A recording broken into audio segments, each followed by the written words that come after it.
Thanks for watching. Don't forget to like, comment, share and subscribe to Mufti Tariq Masood, famous scholar. غزوہ ہند حضرت عیسیٰ علیہ السلام کے ساتھ جہاد بالسیف اور حضرت امام مہدی کے ساتھ جہاد کو کچھ لوگوں نے جھٹلانا شروع کر دیا ہے. کیا یہ صحیح ہے؟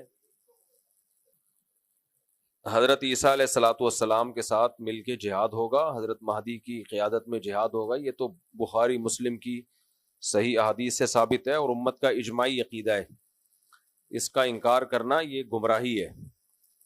باقی دیکھو, نبی صلی اللہ علیہ وسلم نے جتنی بھی مستقبل کی پیش گوئیاں کی ہیں ان میں کچھ تو پوری ہو چکی ہیں. آپ صلی اللہ علیہ وسلم نے پیش گوئی کی تھی ایک آگ نکلے گی. مجھے پوری حدیث کے الفاظ یاد نہیں ہیں, بہت یعنی ظاہر ہے حدیث پڑھے ہوئے 20-25 سال ہو گئے. یہ والی حدیث ہے, اس کی بات کر رہا ہوں کہ اس سے اونٹوں کی گردنیں روشن ہو جائیں گی. تو علامہ نووی رحمہ اللہ نے لکھا ہے کہ یہ آگ لگ چکی ہے دنیا میں, بہت بڑی آگ لگی تھی عرب میں. تو یہ نبی صلی اللہ علیہ وسلم کی پیش گوئی پوری ہو چکی ہے آج سے کئی سو سال پہلے. تو ایسے ہی نبی صلی اللہ علیہ وسلم کی جتنی بھی پیش گوئیاں ہیں کچھ پوری ہو چکی ہیں, کچھ پوری ہوں گی. لیکن نبی نے جو بھی مستقبل میں ہمیں بتایا کہ ہوگا اس میں ہمارا ایمان ہے ہوگا, لیکن ہم نے جو فیصلے کرنے ہیں وہ ان پیشگوئیوں کی بیس پہ نہیں کرنے ہیں. ہم نے موجودہ حالات کو سامنے رکھ کے فیصلہ کرنا ہے کہ ہمیں کیا کرنا چاہیے اور کیا نہیں کرنا چاہیے. ابھی ایک صاحب آئے میرے پاس ملنے کے لیے کہ فلاں ملک میں امام مہدی آئیں گے, تو میں ابھی وہیں جا رہا ہوں اور وہاں کچھ کرنے کا پروگرام ہے. میں نے اس کو روکا, میں نے کہا تمہارا دماغ خراب ہو گیا ہے, کہہ رہے امام مہدی وہاں نہیں آئیں گے. میں نے کہا آئیں گے نہیں آئیں گے یہ ایک الگ بحث ہے, جب آئیں گے وہ آنا ہوگا. آپ وہ کرو جو شریعت آپ کو ابھی حکم دے رہی ہے. اب امام مہدی دریافت ہوں گے, لوگ ان کو تلاش کریں گے بیت اللہ میں طواف کرتے ہوئے. تو اب یہ تھوڑی کہ میں عمرے پہ چلا جاؤں کہ امام مہدی آنے والے ہیں, مجھے کیا پتا کب آئیں گے. جب جو کام ہوگا وہ ہو کے رہے گا. ہم نے وہ کرنا ہے جس کی شریعت جس کا ہمیں حکم دے رہی ہے. دیکھو نبی صلی اللہ علیہ وسلم کی سیرت میں جہاد بھی نظر آئے گا آپ کو, دعوت بھی نظر آئے گی, برداشت بھی نظر آئے گا, انتقام لینا بھی نظر آئے گا. یہ سب چیزیں نبی صلی اللہ علیہ وسلم کی سیرت میں ہیں. انتقام بھی لیا آپ نے, برداشت بھی کیا آپ نے, جہاد بھی کیا آپ نے, جہاد کو ٹالا بھی ہے آپ نے. صلح حدیبیہ میں آپ نے جہاد کو ٹالا ہے. یہودیوں سے دشمنی بھی کی. ادھر توجہ کریں میری طرف, ادھر کیا دیکھ رہے ہیں. یہودیوں سے آپ نے دشمنی بھی کی اور یہودیوں سے معاہدے کر کے ایگریمنٹ بھی کیے جنگ بندی کے. تو اس سے پتہ چلتا ہے بھائی اسلام ہمیں حکم دیتا ہے گراؤنڈ ریئلٹی, زمینی حقیقت کو سامنے رکھ کے فیصلہ کرو. زمینی حقیقت کو سامنے رکھ کے فیصلہ کرو کیا کرنا چاہیے اور کیا نہیں کرنا چاہیے. تو دو میدان ہیں جو اسلام نے ہمیں دی ہیں. ایک میدان ہے دعوت کا اور ایک میدان ہے جہاد کا. تو جہاد کے میدان میں یہ فیصلہ کرنا پہلے ضروری ہے کہ کہاں ہوگا کہاں نہیں ہوگا, اس کے اسباب کیا ہیں آپ کے پاس. نبی صلی اللہ علیہ وسلم نے مکہ میں 13 سال جہاد نہیں کیا, اسباب نہیں تھے. نوح علیہ السلام نے 950 سال جہاد نہیں کیا, اس لیے کہ 40-50 لوگ پوری قوم سے نہیں لڑ سکتے تھے. بنی اسرائیل نے حضرت موسیٰ علیہ السلام جب تک نہیں آئے فرعون کے خلاف بغاوت نہیں کی, اور موسیٰ علیہ السلام کے آنے کے بعد بھی بغاوت نہیں ہوئی ہے. کیوں؟ فرعون بہت طاقتور تھا, وہ بنی اسرائیل کے بچے ذبح کر رہا تھا. تو جو قوم اپنے بچے ذبح ہونے سے نہیں بچا سک رہی, وہ اس کے خلاف تلوار لے کے کیسے چڑھ جاتی فرعون کے خلاف, اتنا طاقتور تھا. تو اللہ نے وہاں بھی اسباب اختیار کرنے کا حکم دیا. موسیٰ علیہ السلام سے فرمایا وَأَوْحَيْنَا إِلَىٰ مُوسَىٰ وَأَخِيهِ أَن تَبَوَّآ لِقَوْمِكُمَا بِمِصْرَ بُيُوتًا وَاجْعَلُوا بُيُوتَكُمْ قِبْلَةً, کہ اے موسیٰ آپ اپنی قوم سے کہہ دیں کہ اپنے گھروں میں نماز پڑھو اور اللہ کی مدد کا انتظار کرو. بس یہ نہیں کہا کہ جا کے جو ہے نا فرعون پہ چڑھائی کر دو. صبر صبر صبر. اور پھر ایک دن حکم آیا کہ بنی اسرائیل کو لے کے آپ مصر سے نکل جائیں. وہاں بھی فرعون نے پیچھا کیا ہے, تو وہاں بھی یہ حکم نہیں دیا فرعون پہ چڑھائی کر دو.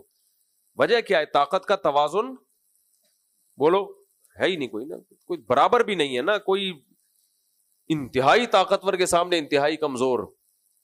ہاں کہیں معجزہ ہو گیا تو ایک الگ بات ہے کہ کمزور کو اللہ نے بہت زیادہ طاقتور پہ غالب کر دیا, یا اللہ نے خود حکم دیا ہو کمزور کو کہ براہ راست کے لڑو, تو پھر تو لڑنے کے علاوہ کوئی آپشن نہیں ہے. جب تک آسمان سے وحی نہیں آ جاتی تو وہاں پھر اللہ کا حکم یہی ہے, ان یکم منکم مئۃ یغلبوا مئتین, 100 اور 200 کا ریشو کم از کم ہونا چاہیے, آدھی طاقت ہونی چاہیے. آدھی بھی نہیں ہے تو پھر اجازت نہیں ہے لڑنے کی. اتنی طاقت ہو تو جا کے کرو یہ کام, ورنہ آرام سے بیٹھے رہو, اس سے بھی جاؤ گے جو ہے. تو اس لیے اس وقت جہاں جہاد ہے وہاں تو ہے, ہم اس کے منکر نہیں ہیں, لیکن جہاں جہاد نہیں ہے وہاں لڑائی کا میدان گرم کرنے سے مسلمانوں کا نقصان زیادہ ہوگا, مسلمانوں کو فائدہ نہیں ہوگا, کیونکہ تمہارے پاس کچھ ہے نہیں لڑنے کے. تم اپنا دفاع کر لو, بہت بڑی بات ہے یہ. ابھی تو اپنے ملک کو بچا لو بس. اور ہمارے یہاں کہتے ہیں ملک پہ ادھر جا کے چڑھائی کر دو. ادھر چڑھائی کرو گے کن میزائلوں سے؟ امریکہ سے میزائل لے کے امریکہ پہ چڑھائی کرو گے؟ امریکہ تمہیں جہاز دے گا اپنے اوپر چڑھائی کرنے کے لیے؟ تو ابھی اپنے ملک کو بچا لو کسی طریقے سے, اس کی سالمیت خطرے میں ہے. ابھی سب سے بڑا جہاد یہی ہے کہ ملک بچا لو آپ. تو دوسرا میدان ہے دعوت کا. دعوت کا میدان کیا ہے؟ نرم, اس میں تلوار نہیں ہے. جو تبلیغ ہے, موسیٰ علیہ السلام کو اللہ نے فرعون کے پاس بھیجا, قولا لہ قولا لینا لعلہ یتذکر او یخشی. فرعون کے سامنے جا کے بھی آپ نے نرم لہجے میں بات کرنی ہے. تو فرعون سے بڑا ظالم دنیا میں کوئی ہو سکتا ہے؟ اور موسیٰ علیہ السلام سے زیادہ افضل دنیا میں کوئی ہو سکتا ہے؟ اتنے جلیل القدر پیغمبر کو کہا جا رہا ہے کہ ایسے ظالم کے سامنے بات کیسے کرنی ہے؟ بولو نرم. تو آج ہماری دعوت میں نرمی ختم ہو گئی, دعوت میں نرمی ختم. جو جہاد کی جو میدان میں کرنے کی چیزیں تھیں وہ دعوت کے میدان میں ہو رہی ہیں. اس کو وہ بھی کافر ہے, وہ بے پردہ عورتیں. اب بے پردہ عورتوں میں بیان ہو رہا ہے تو یہ تھوڑی بیان ہوگا کہ تم سب جہنم میں جاؤ گے, سے وہ پردہ تھوڑی کر لیں گی. وہاں تو ادعو الی سبیل ربک بالحکمۃ والموعظۃ الحسنہ, اس کو تو حکمت سے دین کی دعوت دینی ہے, ان کو تو قریب کر رہے ہیں دین کی دعوت کے لیے. تو یہ بہت بڑا مسئلہ ہے. اب گھر میں جو شخص دیندار بن جاتا ہے وہ بدتمیز بہت ہو جاتا ہے. گھر میں جو بھائی نمازی پرہیزگار ہوگا وہ کیا ہوگا؟ بدتمیز. تو ماں باپ کہتے ہیں باقی سارے نارمل ہیں, یہ کچھ عجیب سی چیز آ گئی ہے مارکیٹ میں. اس لیے ہمارے حضرت فرمایا کرتے تھے کہ گھر میں جو دیندار بنتا ہے نا, نماز پڑھتا ہے, اس کو اپنے اخلاق بہت زیادہ اچھے کرنے پڑیں گے, بہت زیادہ اپنے اخلاق کو پہ محنت کرنی پڑے گی اس کو. تو دیندار لوگوں کو چاہیے بہت زیادہ احتیاط برتیں وہ, اس سے اللہ ان کے درجات بلند کرے گا. بات بہت لمبی ہو گئی, تو خلاصہ کلام کا یہ نکلا کہ بھائی جب امام مہدی آئیں گے جہاد ہوگا, عیسیٰ علیہ السلام آئیں گے جہاد ہوگا. ابھی آپ جو زمینی حقیقت کو دیکھ کے جو کرنا ہے آپ وہ کرو. لوگ کہتے ہیں میں امام مہدی کا لشکر تیار کر رہا ہوں, بالکل بھی آپ کو اس کی ضرورت بولو نہیں ہے. کائنڈلی آپ یہ کام نہ کریں. کہتے ہیں میں عیسیٰ علیہ السلام کے لیے ایک لشکر تیار کروں, رہنے دو بس. آپ وہ لشکر کہیں اور جا کے پھٹے گا, سب کو خراب کرے گا وہ لشکر. سمجھتے ہو؟ بہت لوگ آئے ہیں, بہت تحریکیں اٹھی, ہم عیسیٰ علیہ السلام کے لیے لشکر تیار کر رہے ہیں, اور پھر یہ ہمارا یہ لشکر یہاں سے اٹھے گا, ہوتے ہوتے شام میں جا کے حضرت عیسیٰ سے مل جائے گا. وہ انڈا موڑ پہ ہی ختم ہو گیا آ کے. تو جو ابواب الفتن ہے نا, نبی سے جو فتن کے ابواب ہیں, وہ ہمیں بتانے کے لیے کہ ایسا ہوگا. بس کرنا کیا ہے بھائی؟ کرنا وہ ہے جو آج سمجھ میں آ رہا ہے آپ کو. ایک صاحب مجھے کہنے لگے کہ میں نے کہا کہ اتنی عورتیں بیوہ اور طلاق یافتہ عورتوں کی تعداد بھی بڑھ رہی ہے, ان کا گروتھ ریشو بھی بڑھ رہا ہے, اور مردوں میں موت بھی بڑھ رہی ہے مردوں میں. تو انہوں نے کہا دیکھیں تو قیامت کے قریب تو 50 عورتیں اور ایک مرد ہوگا, تو 4 شادیاں بھی کافی نہیں ہوں گی. حدیث میں آتا ہے قیامت میں عورتیں اتنی زیادہ ہوں گی, 40 ایک روایت میں آتا ہے 40 عورتوں کے مقابلے میں ایک مرد ہوگا. اب یا تو وہ ایٹم بم سے مرد مر چکے ہوں گے یا کیا ہوگا, یہ اللہ ہی بہتر جانتا ہے, لیکن ایسا ہوگا. حدیث میں آتا ہے 40 مرد اور ایک عورت, یہ ریشو ہوگا. تو اب میں کہوں کہ جی چونکہ قیامت میں ایسا ہوگا تو پھر تو اب ایک مرد 4 شادیاں بھی کر لے تو عورتیں پوری نہیں ہوں گی, تو کوئی فائدہ ہی نہیں ہے 4 شادیوں کا. ایک صاحب مجھے کہہ رہے تھے فائدہ ہی نہیں ہے, اس لیے تو کیا کریں ہم, تو ایک ہی کرو بس, اب ان کو مرنے دو.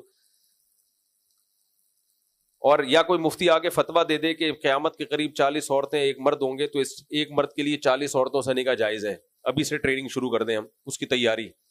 حکیم لوگ دوائیں ایجاد کرنا شروع کر دیں. بھئی ایک مرد اور 40 عورتیں ہوں گی تو ایک مرد کو 40 عورتوں سے نکاح تو کرنا پڑے گا نا, تبھی تو عورتیں نمٹیں گی. تو اس لیے ہم ابھی سے تیاری شروع کر دیں, دوائیں کھانا لوگوں کو شروع کر دیں اور فتویٰ دینا شروع کر دیں بھائی 4 سے زیادہ بھی جائز ہے. تو کہ یہ عقل مندی کا کام ہوگا؟ کوئی عقل مندی کا کام. اب اگر کوئی کہے بھائی ابھی جو ہے نا آپ لوگوں کو سمجھائیں, تیار کریں, 4 سے زیادہ شادیاں کریں کیونکہ ایک وقت آنے والا ہے کہ عورتیں اتنی ہوں گی, تو اس کا جواب کیا ہے بھائی جب وہ وقت آئے گا تو اس وقت دیکھا جائے گا. ابھی ہم نے ابھی کے حساب سے اتنی عورتیں نہیں ہیں, ایک کے مقابلے میں 4 بھی نہیں ہیں, تو ابھی کے حساب سے جو ہے نا ہم اس پہ فتویٰ دیں گے. تو مستقبل میں جو ہوگا وہ ہوگا. تو ایسے تو حدیث میں آتا ہے کہ جب قیامت آئے گی نا تو ایک شخص بھی اللہ کا نام لینے والا نہیں ہوگا. اب ہم کہیں چونکہ سب خراب ہو ہی جائیں گے تو لوگوں کی اصلاح کی ضرورت کیا ہے؟ تو بھائی ہم نے تو ابھی اصلاح کرنی ہے, لوگوں کو جہنم سے بچانا ہے. جو ہونا ہوگا وہ جب ہونا ہوگا وہ ہو جائے گا. ہم نے ابھی کو دیکھ کے چلنا ہے کہ ابھی کیا ہوگا.